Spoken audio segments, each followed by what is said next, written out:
Hey everyone, this video is dedicated to CSS syntax. I'm going to start with selectors. So CSS code is generally disconnected from the HTML code, and therefore it needs to target particular things within the HTML. So selectors are supposed to locate particular kinds of content so that you can style that content however you wish. And selectors are the first thing in any block of CSS code. So a selector can be something like, if I want to target all of these list items that I've typed into my HTML, that would be simply li or ol space li. And that's a selector. Selectors do not do anything on their own, though, and therefore they need to be accompanied by what's referred to as a declaration. Declarations are contained within a left angle bracket, a curl bracket, and a right curl bracket. And declarations are composed of two parts. The first part is what's referred to as a property, and that looks something like this. And then there's a colon and a space, and then value. Value is then followed by a semicolon. And as with the HTML videos, this is the strictest specific formatting that you can do with CSS. It will accept several other types of syntax, but I'm showing you generally what's kind of the customary syntax for it.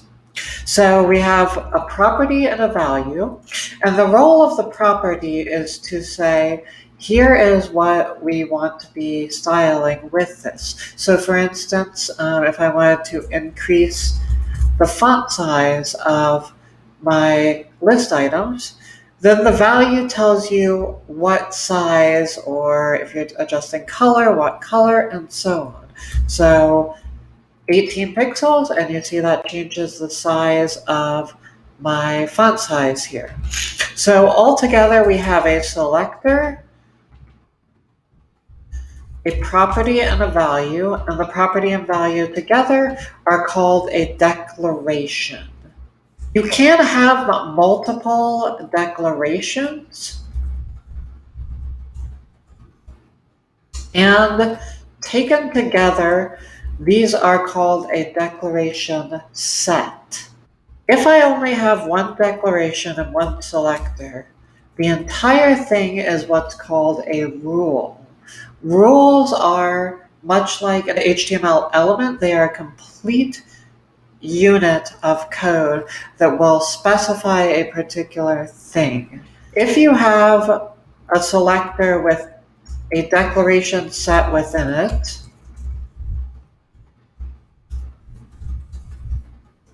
let's say you've got 3 declarations like you have here, the entire block is what's referred to as a rule set. Because what's happening here is this selector is saying we are going to target this thing, and then we are going to apply this, and this, and this, and this. So it's actually 4 different rules combined together into a rule set. There are many different types of selectors, and a later video will go into those types. But the general types here are element selectors, attribute selectors, descendant selectors, class, ID,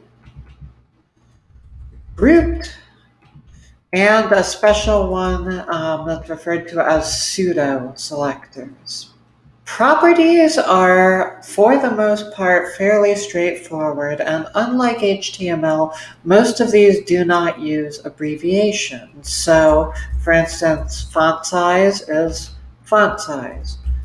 Color is color. Background color is background color, and so on. You should know, though, that any two-word property or more has hyphens between the words. So background color, font weight is another one for doing things like bolding or semi-bold.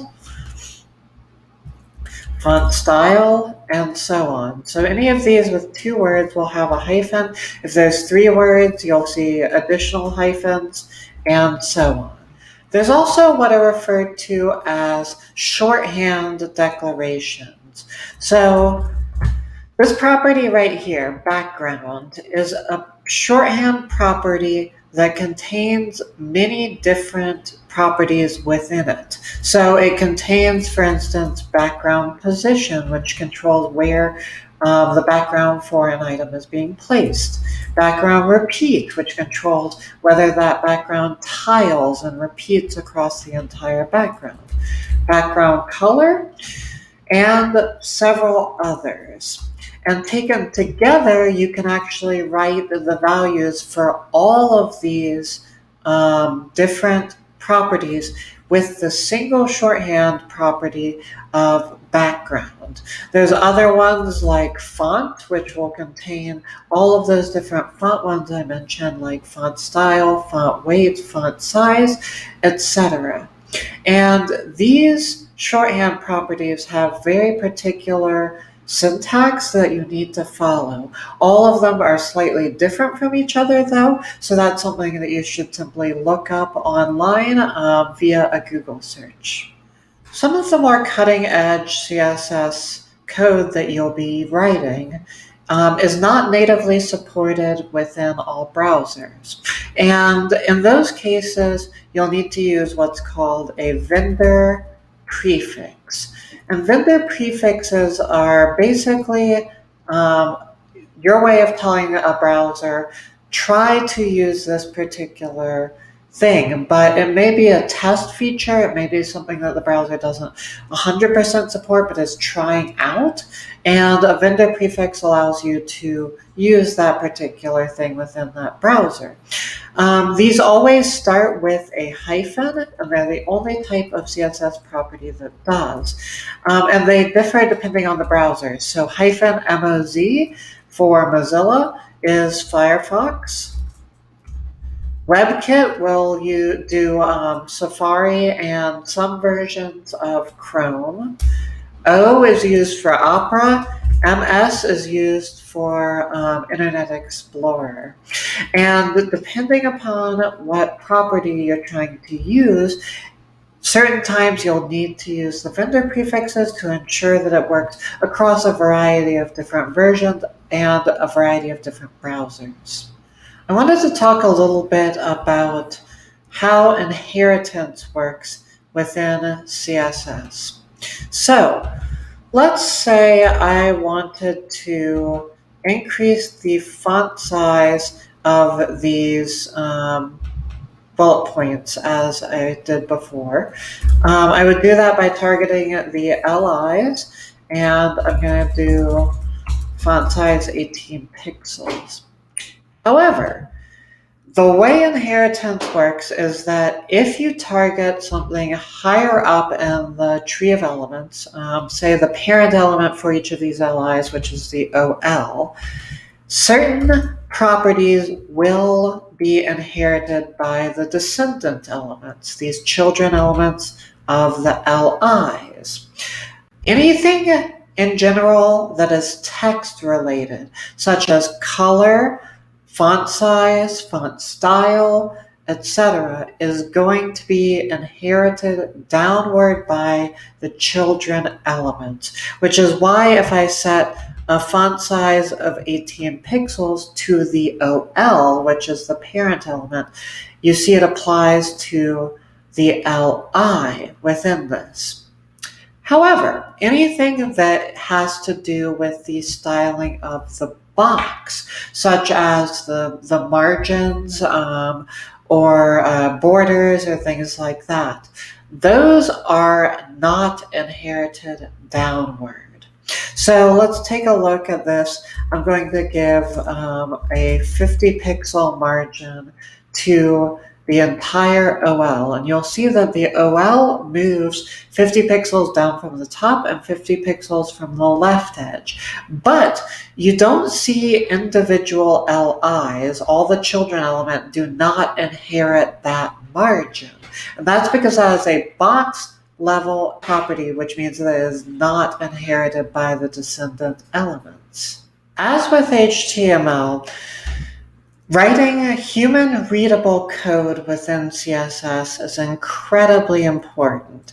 If anything, it's more important than in HTML because CSS does not have to be ordered linearly, so it can be very, very messy and still work just fine. It's really important, though, that you learn how to write it so that you can read it easier and so that other people looking at your code can read it. So the standard here is to start with left align your selector, do a space, and then the left curl bracket, enter down twice and do the right curl bracket there. Some people choose to indent the right curl bracket, but that's entirely a stylistic choice on your part. Then within the actual area here, this is where you'll write all of your properties and values that will be associated with that particular selector.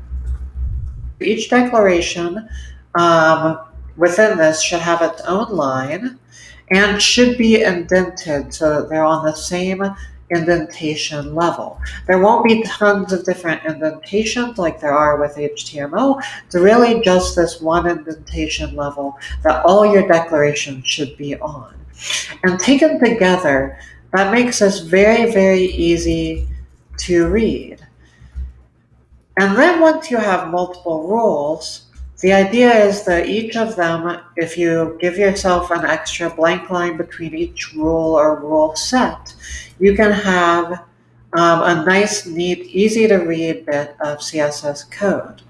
The only other thing that's a good idea here to help with human readability is to comment within your code. And I mentioned this with HTML, but it's even more important with CSS because there is no inherent organization to CSS. So, adding in comments to your CSS code will allow you to tell people how you've organized your code. For instance, if all of these styles are somehow relating to my lists, I might add in a comment saying list styles below or something like that.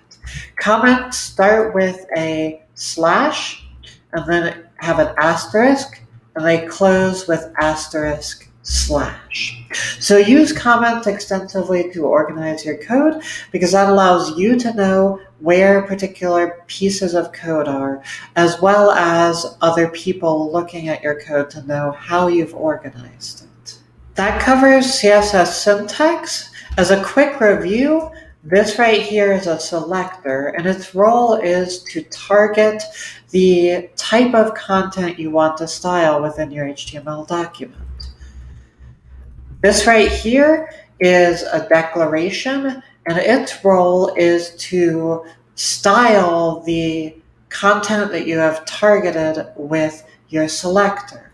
Declarations are composed of a property, a colon, a value, and a semicolon following the value. Taken together, multiple declarations are a declaration set, and combined with the selector, that is what's referred to as a rule set. Thanks for watching.